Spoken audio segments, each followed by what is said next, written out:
Hey, look out. It's Faith Talk Live. I'm Rick Probst. And I'm Dan Ratcliffe. We are so pumped to talk to this young lady. We've known her for years, and her husband and her beautiful daughter. She is an author, and we're going to talk about her new book. It's called Dear Dear.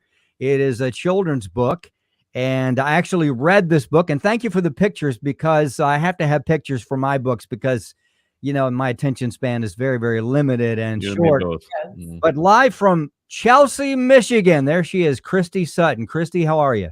I'm good. How are you guys? We are good. It's so good to see you. We used to work with your dear husband, Jim, and really miss seeing him all the time because we had some fun times together up at Salem Media of Georgia when Jim was there. So. He misses you guys like crazy. He does. Could we tell him y'all need to move back down here? That's just come on. Yeah, no, that's not happening. No, it's too hot. Now, speaking of which, Chelsea, and I looked it up a couple of weeks ago on the map, and it's there kind of in central Michigan, I guess, somewhere to the west of Detroit, I think, if I'm not mistaken. West of Ann Arbor, yep. Yeah. So, but it's a quaint little town from the pictures that I've seen. Let's talk about Christmas, and then we'll talk about your book. What are you guys having family in? Are you going somewhere? What do you guys do in Chelsea for Sutton Christmas? Well, Jim's family is coming to town, so our house is too small to host them. So we have 966 square feet. So this is my office, my warehouse. So there's no room in the inn for the family. No room in the inn, and we kind of did that on purpose. Now that's just smart. Yeah. It is, really. Yeah, it is. Now, so will they get a hotel room? Will you put a tent out in the yard or what? They rent the house for a short time, and then they'll stay at Jim's aunt and uncle's house for the rest of the time. Yeah. A tent out in the yard, I think that would be a little cold. Yeah, that would be a little cold. Now, we were catching up. Lily has just grown. We both cannot believe that she's 10. What is on the top of her Christmas list this year? Well, she would love a phone, but she knows that Santa probably won't deliver that. So, just random stuff. Anything where she can be creative. Like she wants masks, so she can kind of become someone else. Yeah. So, yeah. Acting. Yeah. Don't we all want to have masks to become somebody else sometimes? Isn't that true? Yes. That's interesting. I wonder where she got that. I have no clue. The acting thing? Yeah. Kristi Sutton with us, mother, wife, and now author. I'm assuming this is your first book, right? Yes. I had no intentions of writing a book. It was never a dream of mine. I never had a plan. I think of that verse, in his heart, a man plans his course, but the Lord determines his steps. Yeah. I never had a plan. It literally just happened. One thing led to another. And Jim and Lily and I were hiking one day in Georgia. We lived in Marietta, and we were talking about homophones. And one of us said, "Dear, dear." And I said, "Oh, that'd make a cute book." So I went home and I started writing, and it all rhymed, which I look back now and I always love the books that rhyme. Yeah. I read to Lily since she was itty bitty, and those are the books that I loved. But yeah, I never intended to write a book. So when people say I'm an author, I'm like, that's just weird. I'm not an author, but I am. Not an author. I just threw some words together, and they just happened to stick. And I really felt like the Lord led me each line, line by line. I felt like He led me. Yeah. So tell us what Dear Dear is about when you sit down and read to your kids. Well, it ends up being about spiritual gifts. Just about discovering your spiritual gifts and using them. And it's also about how sometimes things aren't as they seem. I find that on Facebook, things are not as they seem. Yeah. So, I feel like God really gave me a good message. Very cool. It's called Dear Dear, and author Kristi Sutton is talking to us about it. Be a perfect gift for Christmas. Not only is it entertaining and the art is wonderful, but as she mentioned, it's about spiritual gifts. At the end, I'm on page 21. Turn to the next page for the spiritual gift survey for kids.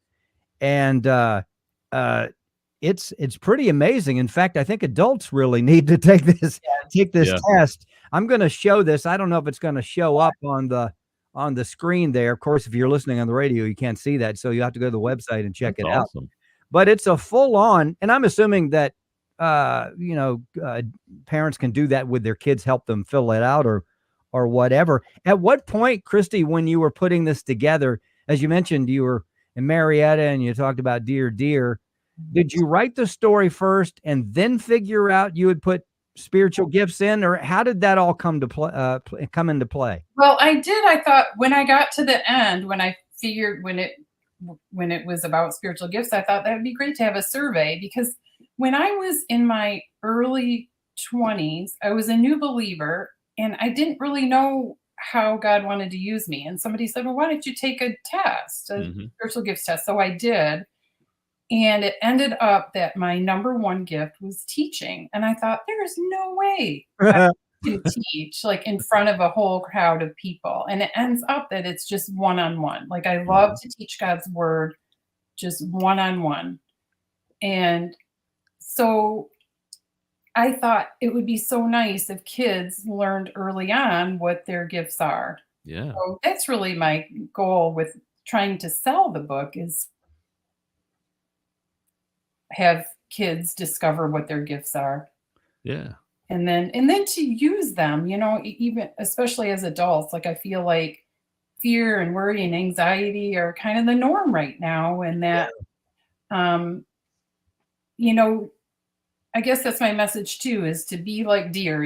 Dear discovers his gift and it gives them a lift, and that's when I start to feel like I'm in a funk, I have to ask myself if I've been using my gifts. And most of the time the answer is no. So anyway, in Romans 12, Paul says to use your gifts. And he talks about being a living sacrifice. And anyway, so that's my message. I think knowing our spiritual gifts gives us a sense of purpose and something to drive toward.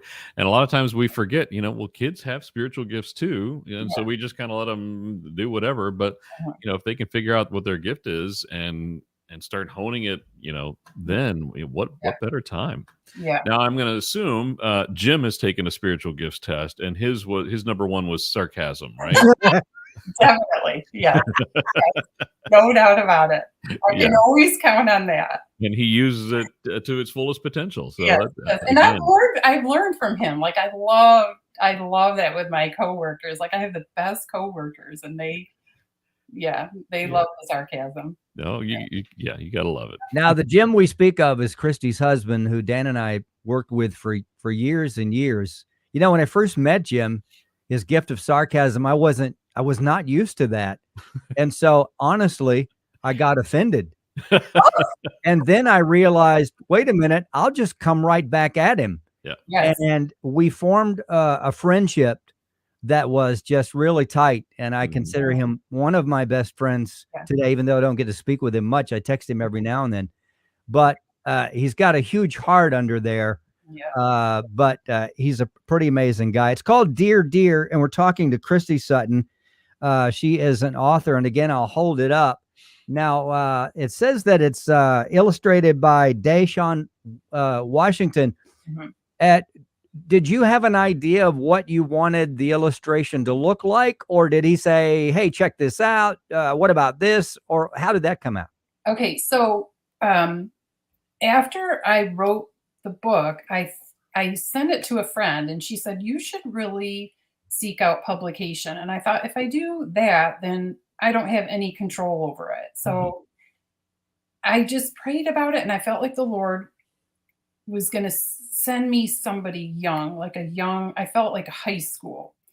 So I was going to call the local high school when we lived in Marietta and see if they maybe had someone that might want to illustrate it. And I never had peace about it.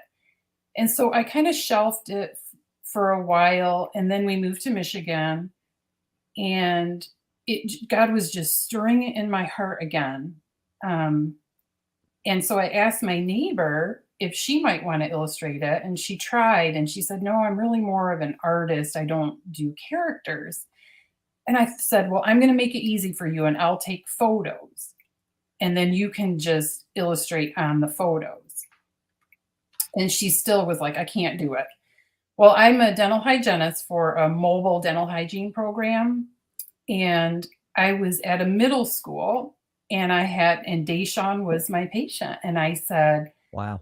what are your hobbies? Like I like to ask the kids that. And he lit up and he said, graphic design.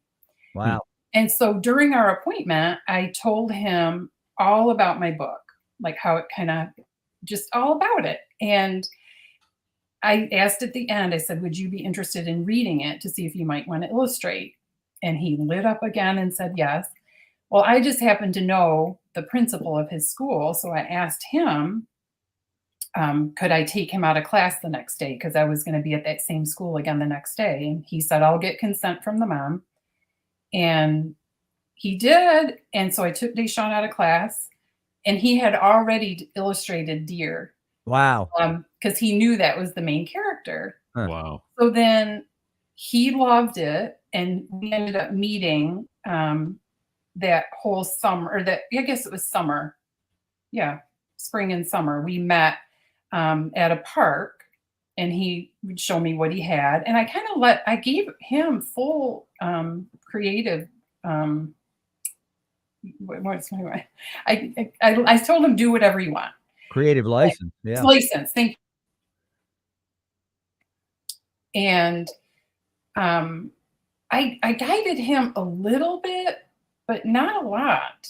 Not a lot. He just kind of knew. I don't know. If I had to do it again, I might. I don't know. I may have told him.